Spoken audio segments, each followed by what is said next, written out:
Bonsoir à tous, je suis ravie de vous retrouver ce soir dans le cadre de cette grande semaine pour la réduction des déchets et nous vous proposons deux ateliers, un atelier produits cosmétiques et un atelier produits ménagers.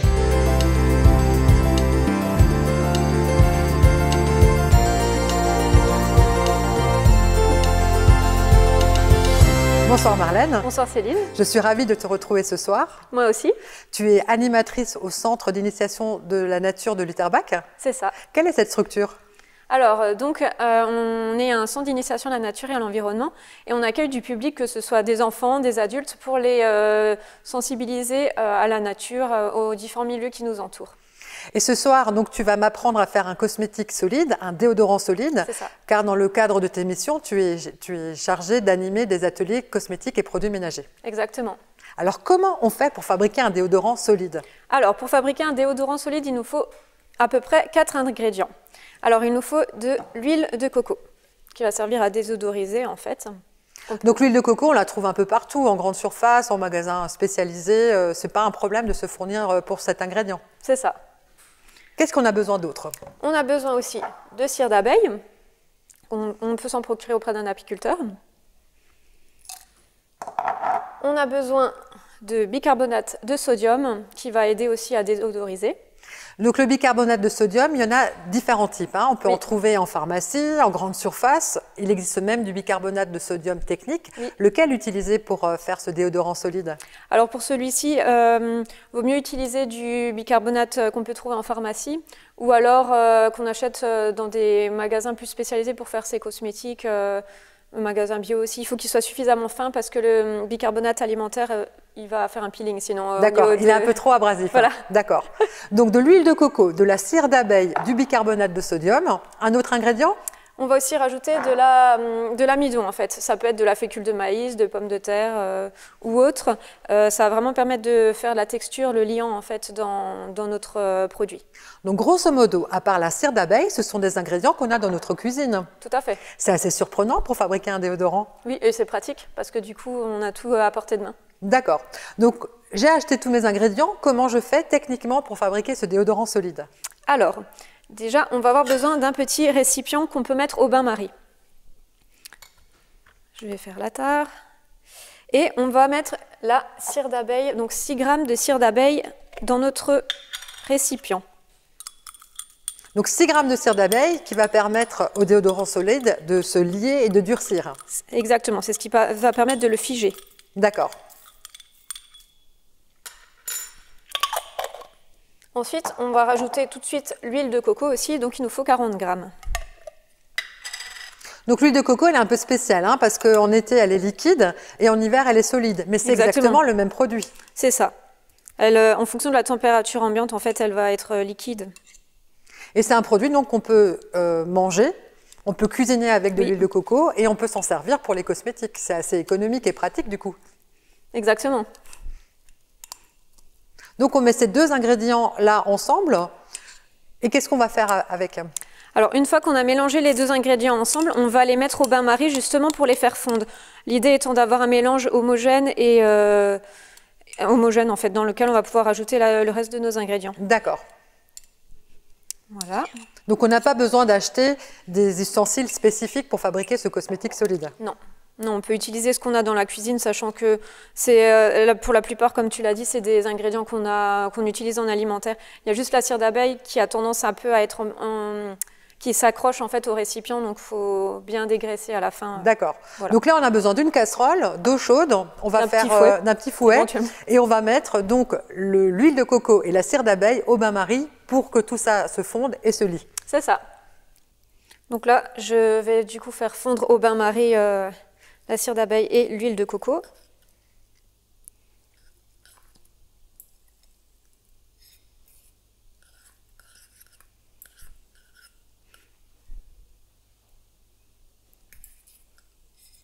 Alors Céline, là du coup, on a fait fondre la cire d'abeille avec l'huile de coco.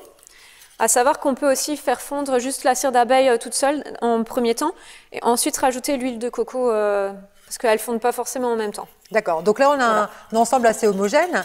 Quels sont les ingrédients qu'on va rajouter à l'intérieur? Alors ensuite on va rajouter notre bicarbonate de sodium, donc les 35 grammes.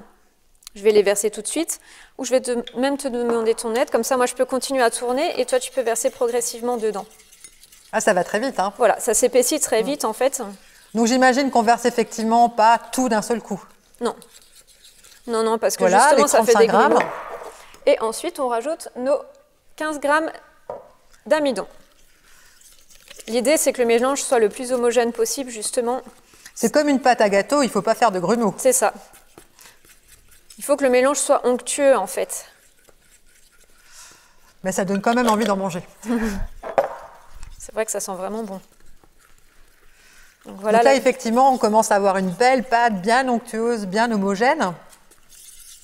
Est-ce qu'on rajoute des huiles essentielles à l'intérieur de cette préparation? Alors, la recette originale sur laquelle je me suis inspirée, effectivement, elle met l'huile essentielle de Palmarosa.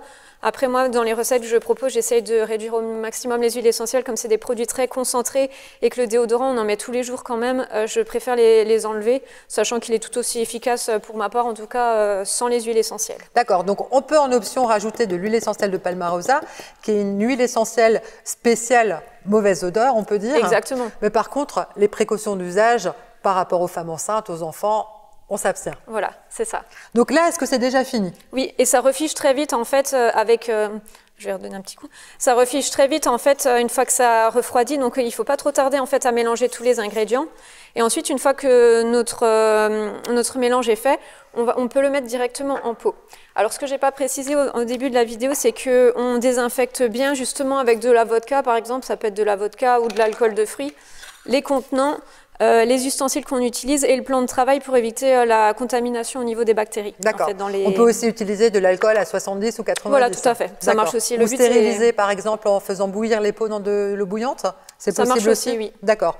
Donc différentes solutions pour stériliser les pots. C'est ça. Donc ensuite, il suffit, j'imagine, de verser la préparation dedans? Alors je vais juste encore sécher le récipient avec un torchon propre et sec. Donc là, on peut aussi utiliser des petits pots en verre de récupération. Tout à fait. Petit pot à miel, par exemple, de dégustation. Et donc le verre est quand même l'ustensile, le matériel idéal pour faire un déodorant solide. Hein. Exactement, sachant que la préparation, elle va être chaude. Donc forcément, si on la met dans un récipient autre chose que du verre, en fait, ça va forcément réagir avec les molécules. Pas de plastique pour les cosmétiques solides? Non. Alors les autres pots, je les ai déjà désinfectés d'avance. Donc là, on a fait une quantité pour fabriquer 3 déodorants solides. C'est ça. C'est une grosse quantité. Alors voilà, moi, je préfère la mettre dans 3 petits pots, en fait, parce que ça va permettre de se conserver mieux. Sachant que pour utiliser le déodorant, après, on peut prendre le doigt ou une spatule. Je réexpliquerai ça à la fin. Mais du coup, c'est plus simple de faire des petits pots avec des petites doses plutôt qu'un gros pot tout seul. Donc là, on va remplir les 3 petits pots avec la préparation. Hein. On voit effectivement que c'est très homogène, onctueux. C'est ça. Donc on répartit à peu près un tiers, j'imagine? Oui, on essaie de répartir la même dose dans chaque pot. L'idée étant qu'il n'y ait pas trop de surface qui soit exposée à l'air. Si on peut le remplir jusqu'en haut, c'est très bien. Après, c'est pas plus gênant que ça. Alors, combien de temps ça va mettre à durcir, puisqu'on parle de déodorant solide? Et pour l'instant, on a une texture plutôt crémeuse, liquide. Alors, le temps que ça va mettre à durcir, en fait, ça dépend. Parce que si on fait notre déodorant au mois d'août, par exemple, où il fait très chaud, et le déodorant peut même avoir tendance à rester liquide. Donc, ce qu'on peut faire, en fait, quand il commence à devenir tiède ou qu'il n'est plus très chaud, on peut le placer au frigo, en fait, pour accélérer justement le fait qu'il va se figer. Donc là, on a effectivement 3 petits déodorants solides, quasiment prêts à l'emploi. Le moment, il faut juste attendre qu'ils durcissent un petit peu. C'est ça. Voilà. Donc après, on peut refermer directement et puis on les laisse se figer. Et une fois que notre déodorant est figé, je vais te montrer, j'ai ramené un qui est déjà préparé d'avance. Donc ça s'utilise normalement sur les aisselles. On peut utiliser, comme tu le disais, une petite spatule ou directement l'appliquer avec les doigts. C'est ça. Et ça marche aussi bien qu'un déodorant du commerce. Oui, tout à fait. Donc là, tu vois, en fait, il est figé. Et ensuite, il suffit de prendre avec le doigt un petit bout en fait, qu'on peut appliquer directement sous les aisselles. À savoir que s'il est trop figé, on peut souffler un petit peu dedans pour pour faire chauffer juste le dessus, histoire d'avoir une texture un petit peu type baume, parce que sinon il est vraiment très dur.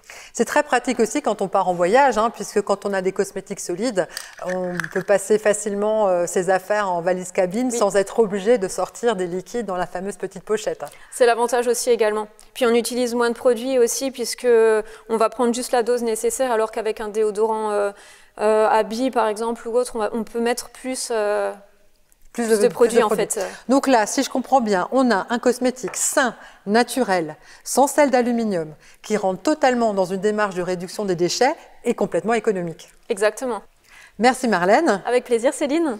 On se retrouve après une petite pause pour une deuxième recette, car Marlène a plus d'un tour dans son sac et elle va nous apprendre à faire une lessive maison. À tout de suite.